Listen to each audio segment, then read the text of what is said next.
Buckshot Roberts and the Battle of Blazer's Mill. On April 4th of 1878, one of the Wild West's most legendary gunfights took place at Blazer's Mill. It was one man against 8 skilled gunfighters, a standoff that turned into a story for the ages.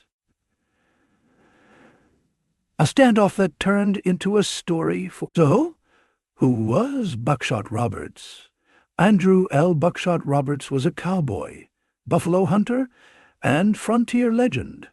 Not much is known about his early life, but he supposedly worked as a Texas Ranger under the name Bill Williams. He also fought for the Union Army during the Civil War, reaching the rank of sergeant, and later hunted buffalo with Buffalo Bill Cody.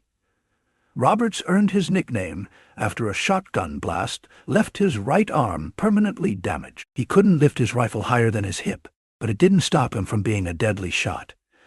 By the mid-1870s, Roberts owned a small ranch in New Mexico's Rio Dos Valley. Though he had ties to James Dolan and Lawrence Murphy, major players in the Lincoln County War, which is the major war involving Billy the Kid, Roberts avoided the violence. When asked to pick a side, he made it clear that he wasn't interested, saying, quote, "I've fought enough in my time, and I'll fight no man's battle for him." When John Tunstall, a rival in the Lincoln County War, was murdered in February of 1878, Roberts was unfairly accused of being involved.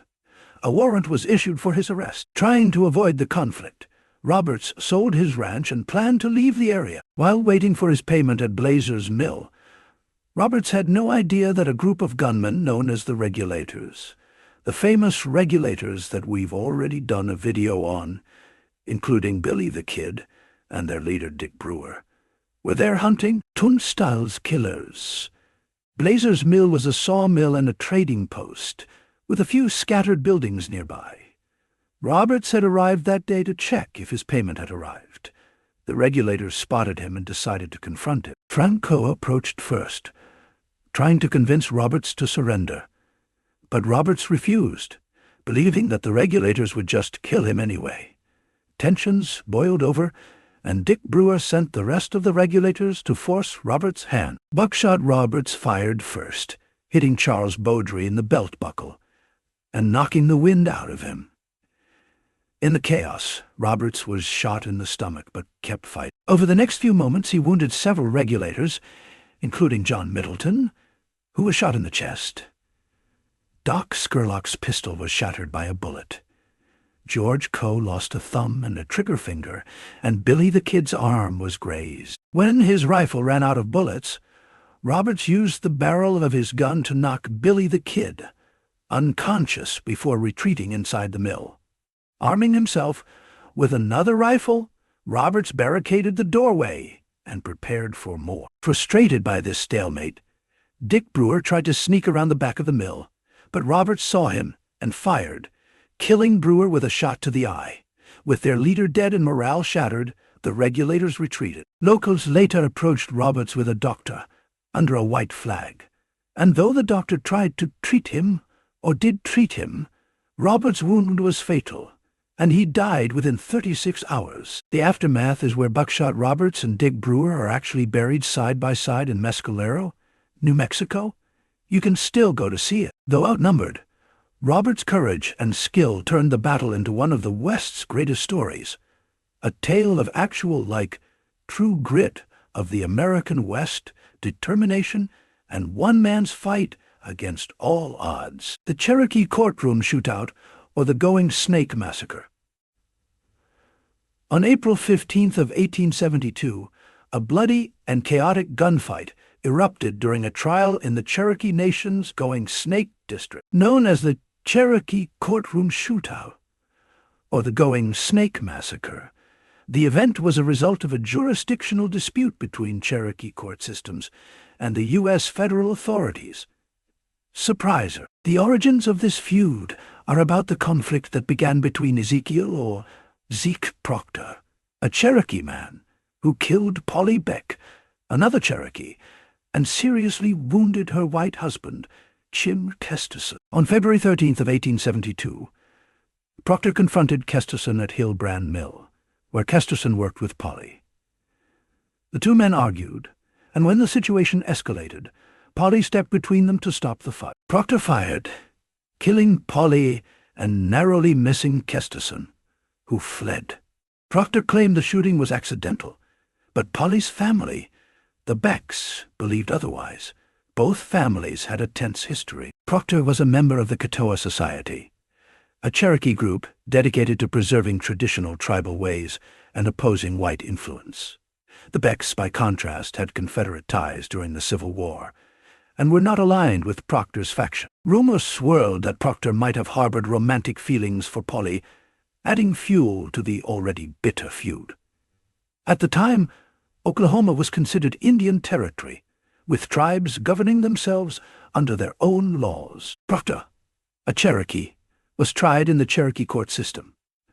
However, Polly's marriage to a white man gave the U.S. government a reason to intervene. A federal posse led by the Deputy U.S. Marshal J.G. Pavey and J.G. Owens was formed to make sure that justice was served, though it was clearly they sided with the Becks. The trial was scheduled for April 15th of 1872 at a Cherokee schoolhouse in Whitmore, Oklahoma. Tensions boiled over as both Proctor supporters and the Beck family gathered, armed and ready for a fight. The schoolhouse was packed with Proctor's allies, while Beck supporters had formed an armed crowd outside. When the federal posse arrived, led by Peavy and Owens, they attempted to enter the courtroom, and chaos erupted, and gunfight broke out. 7 posse members were killed, including Deputy Owens. Several others were wounded, including both Beck supporters and Proctor's allies, and the schoolhouse became a war zone with bullets flying in all directions. Proctor himself survived the shootout, shielded by his supporters who outnumbered and outgunned the federal posse. The next day, the trial concluded and Zeke Proctor was acquitted by the Cherokee court, which ruled the shooting accidental. This outcome obviously enraged the Beck family and the federal authorities, but no further attempts were made to arrest Proctor. The Going State Massacre highlighted the tension between the U.S. government and native tribes, as well as divisions within the Cherokee Nation. For many, it became a grim symbol of the challenges faced by the Native American self-governance and the shadow of the westward expansion. Today, the massacre is remembered as one of the most violent courtroom confrontations in U.S. history. The Frisco Shootout, El Fuego Baca's legendary stand. The Frisco Shootout was a dramatic Old West gunfight that took place on December 1st of 1884 in Reserve, New Mexico. At the center of the chaos was Lawman El Fuego Baca, whose determination and quick thinking turned a hopeless situation into a legendary tale of survival. The incident began when Baca arrested Charlie McCarty, a drunken cowboy who had been recklessly firing his gun into the air and into buildings. McCarty's behavior had caused alarm, obviously, in town, and Baca, a determined deputy, stepped in to restore order. McCarty's arrest angered his friends, who quickly gathered in force to confront Baca. Outnumbered and outgunned, Baca sought refuge in the home of a local resident, Geronimo Armio, preparing to make his last stand.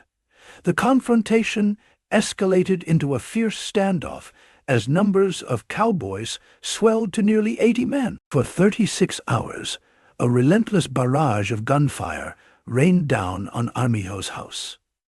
Legend claims the cowboys fired over 4,000 rounds during the shootout, but Baca miraculously remained unscathed. Despite being surrounded, he returned fire with deadly accuracy, killing 4 cowboys and wounding 8 others. As the battle wore on, the cowboys ran out of ammunition. Unable to continue the assault, they withdrew, ending the standoff. Baca emerged from the bullet-riddled house, unharmed, having defied overwhelming odds. Although Charlie McCarty served jail time for disturbing the peace and drunkenness, the cowboys sought revenge against Baca through legal means. In May of 1885, he was indicted for the killing of one of the cowboys. However, during the trial, The door of Armijo's house, riddled with over 400 bullet holes, was presented as evidence. This striking testimony of the firefight helped convince the jury of Baca's innocence, and he was acquitted. After the shootout, Baca continued his career in law enforcement, later becoming a licensed attorney and a deputy U.S. Marshal. The Frisco shootout cemented his reputation as a fearless and resourceful lawman, turning him into a folk hero of the Old West. This event remains one of the most extraordinary tales of resilience and courage in the face of insurmountable odds, showcasing Baca's determination to uphold the law no matter what cost.